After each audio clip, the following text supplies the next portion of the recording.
Trump did the right thing in the beginning of his presidency. He actually pushed that reset button. He talked only about preventing a nuclear weapon. He talked about how he wanted to have better relations. He wanted Iran to be successful. He did all of those things to set the stage for a very successful negotiation that could lead to a better deal and a more durable deal. He did all of those things right. The question is, why did he change halfway through the negotiation?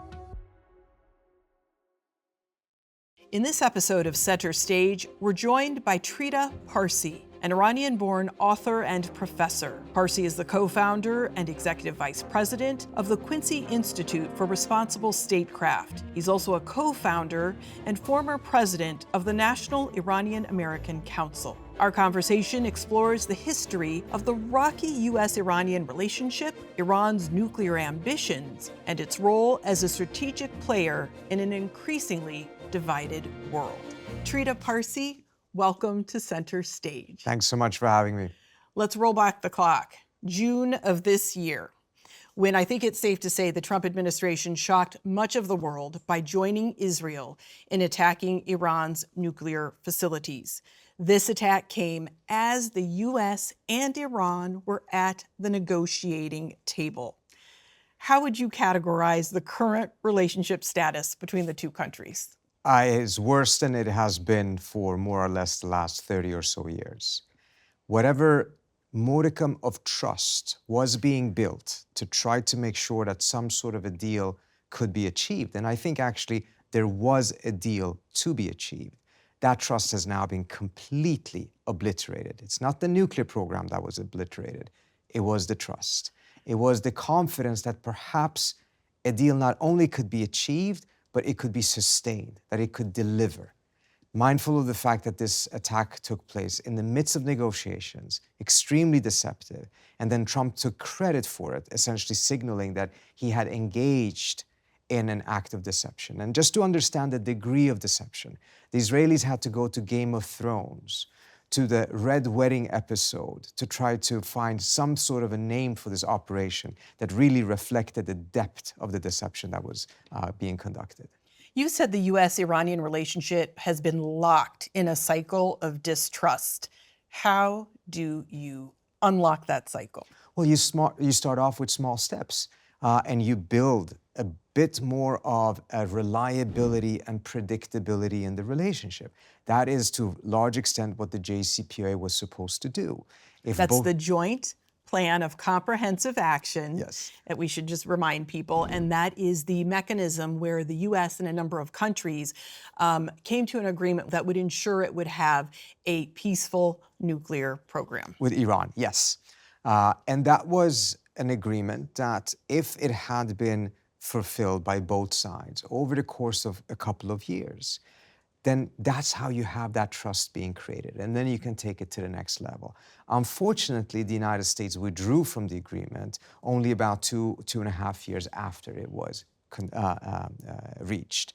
And instead of being a trust-building exercise, it became a trust-destroying exercise. What hopes did you have then for a peaceful relationship between the United States and Iran? And what fears do you have now?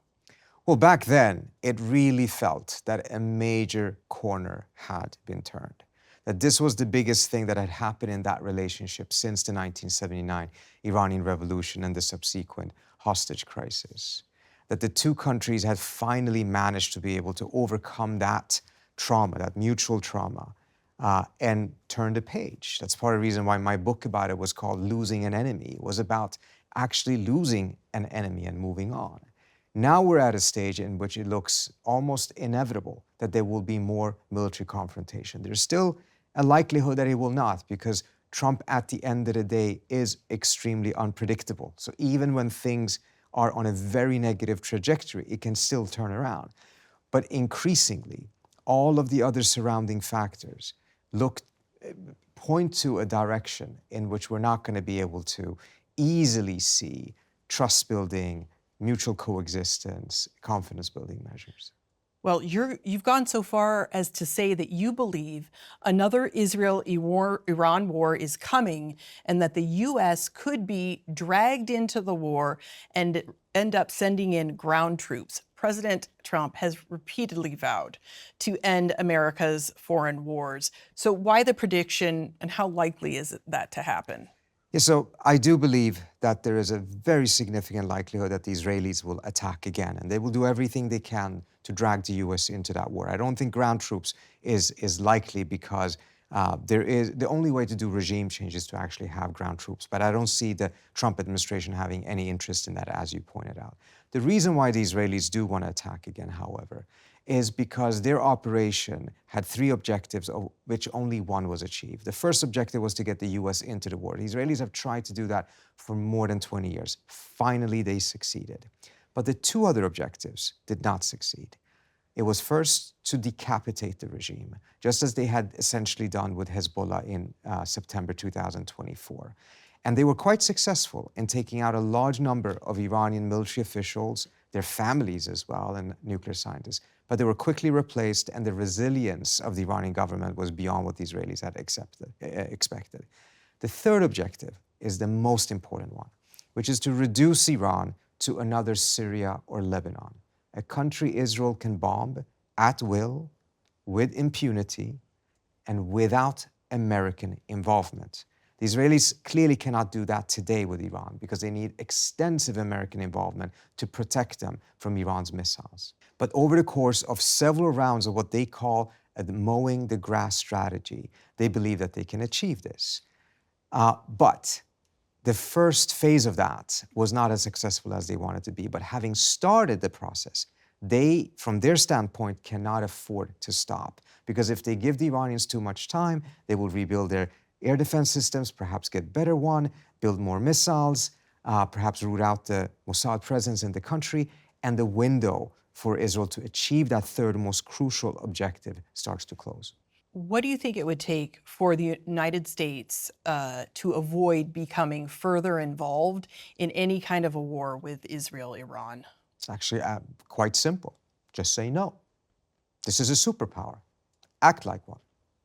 If it is not in your interest to enter this war, which the Trump administration has said that it isn't, well, then follow through on that. If your slogan is America first, well, live up to it. It's not that complicated. At the end of the day, there's absolutely nothing that says that the United States has to do this, that it doesn't have a choice. It does have a choice. It has oftentimes chosen the wrong way, in my view. But it has the choice, and in this specific case, you have a president that is very explicit, saying that he doesn't want to have a longer war, a forever war, et cetera, et cetera. Well, then it requires that you say no to measures, whether it's by Israel or some other state, that brings you closer to a scenario that you do not want to be in. When you try to untangle the complex and fraught relationship between the U.S. and Iran, and you look at the root causes of it, for Americans, perhaps it's the 1979 hostage crisis. For Iranians, is it perhaps the CIA-backed coup in 1953 that ousted the prime minister and brought the Shah to power? Do you think it's either of these events, both these events, or something else? I think these events are very, very important in the psyche of both countries. I think on the Iranian side, it is clearly 1953, but it is also the US's support for Saddam Hussein in the Iraq-Iran war from 1980 to 1988. But I think now we have a new one. And this is the sad thing. Instead of having more positive developments that can help change the psyche and the mentality, we have a very negative example here, which is in the midst of negotiations, 2 days before a new round of talks, at a moment where the Iranian government had shown greater flexibility than in any previous negotiation, including offering American companies to come into the Iranian market, which the Iranians had refused to allow before. In the midst of that, the United States chose to join in with Israel to attack. So that has created another very, very problematic data point. So 2025 June attack on Iran's nuclear facilities is going to be a turning point. How does the United States shift it to a more peaceful, positive place? Actually, Trump can shift back to his original position when he became president. Back then, his red line was only that Iran could not have a nuclear weapon. His red line was not that Iran could not have enrichment.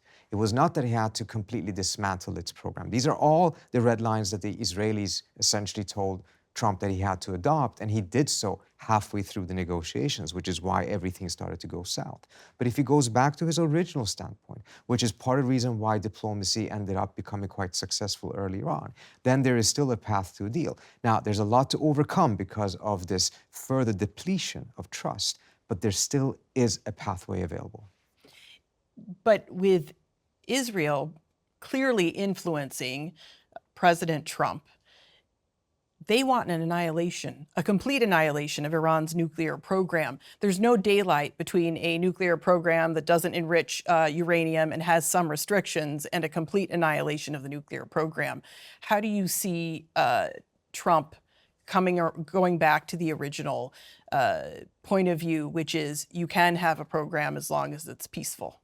So the Israelis don't just want that. They want an annihilation of the nuclear program. They want to get rid of the Iranian missile program because, again, going back to the state in which Israel has complete maneuverability over Iran means that Iran should not have any deterrence against Israel. So it's not just a nuclear program. And for Trump, he has to decide, is it in the US's interest to spend so much resources, political capital, money, military capital, and resources to achieve an Israeli objective? Or is it more important for the United States to be able to shift away from the Middle East, something that he's been talking about a lot, to make sure that they have some sort of a workable relationship with Iran and focus on other things? So at the end of the day, it really comes down to what is the US's interest and are you pursuing an America First policy? You wrote, though, that you thought that post-June attack, that it guaranteed that Iran will become a nuclear state. Can you elaborate? Yeah, I think after a country gets bombed, the demand for a nuclear deterrence dramatically increases. And this has always been the risk of taking military action. So I fear that if we don't have a resolution to this, that is a reasonable compromise, the Iranians are going to have to compromise. They're going to have to go further than they did in the JCPOA, and the United States is going to have to compromise. If either of them are looking for a maximalist position, if they're looking for the other side to capitulate, then there will not be a deal. There will be a continuation of this confrontation. And that, I do believe, in the next 5 to 10 years will ensure that Iran eventually gets a nuclear weapon. What fears do you have now about the path that U.S.-Iran relations are on? My biggest fear at this point is that there will be another war. It will be extremely bloody because it will be very different from the first war. The United States will get completely dragged in. It will end up becoming one of these forever wars. We will see dramatic suffering in the Middle East as a whole, not just in Iran. It will be tremendously destabilizing to the entire region. It will be regionalized because it will essentially end up becoming an existential war. And there is no U.S. national interest that justifies going down this path. Israel views Iran as an existential threat, in part because of its support of armed groups like Hamas in Gaza, Hezbollah in Lebanon, and it says that Iran has used these armed groups to fight proxy wars in conflicts such as the war in Yemen and Syria. Do you think Israel's assessment is correct? The Israeli assessment, the one that they put forward, is one that they do not believe themselves. When you see what, for instance, 3 heads of the Mossad in a row have said, they've said that Iran is not an existential threat. The nuclear program is not an existential threat. It is a threat, without a doubt. Iran itself is a threat from an Israeli standpoint. Existential is a completely different matter. So how is Iran a threat? Iran is a threat because it is a challenge to the Israeli objective of establishing a degree of hegemony in the region. Iran is a threat because of the support that it provides to Hezbollah in particular, but also other groups. Iran is a threat because it's positioned itself as a leader of the resistance against Israel. It opposed, at least nominally, a 2-state solution for the Israeli-Palestinian conflict. So, of course, it's a bit odd since the Israelis themselves have not been in favor of a 2-state solution for quite some time now. So, without a doubt, there is a rivalry. Israel constitutes a threat to Iran. Iran constitutes a threat to Israel. It is not, however, existential. But if you want to get the U.S., the only superpower in the world, to come onto your side and essentially do your bidding, you have an interest in exaggerating the threat. Europe now calls Russia an existential threat. I think Russia is a threat to Europe.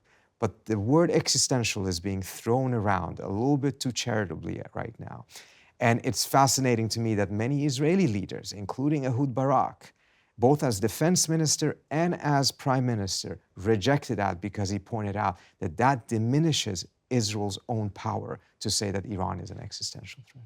Going back to Iran's support of armed groups like Hezbollah and Hamas, those groups have been severely diminished. Their capabilities have been diminished by the Israeli military. What is the relationship now with Iran and these armed groups, and what kind of influence do you think it still has? So Iran's relationship with Hamas and its relationship with Hezbollah is very, very different.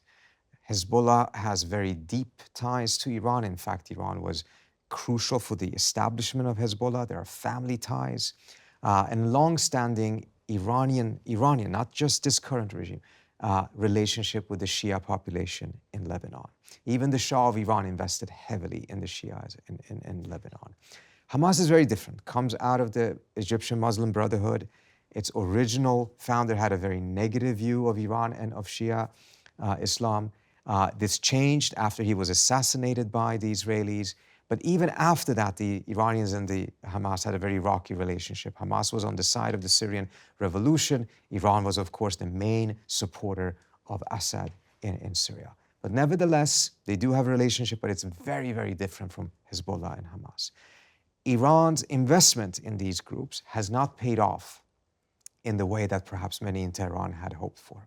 For many, many years, it did pay off. Hezbollah was a deterrence against Israel attacking Iran. It is only after Hezbollah had been significantly weakened that we saw that the Israelis were ready to directly attack Iran, even though they had made those threats for more than 20 years. I don't think Iran has an option to give up Hezbollah. It needs it. It is weakened, but they are going to do everything they can to rebuild it. Will it ever be at the same level as it was before? Probably not, because the balance within Lebanon has changed. I think the more immediate question is, if the United States, backed by Israel, is pushing for a complete disarmament of Hezbollah, which many in Lebanon, of course, favor, but they favor it on Lebanon's time schedule, not on America or Israel's time schedule. If it's done too fast, it will most likely lead to a civil war in Lebanon.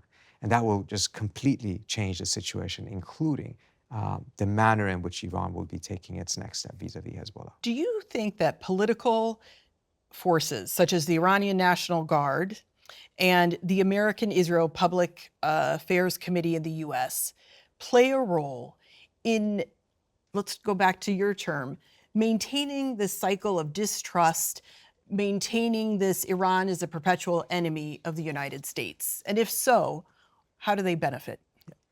You're quite right in the sense that there are groups on all sides, in Israel, in Iran, in the United States, who have an interest in sustaining this enmity.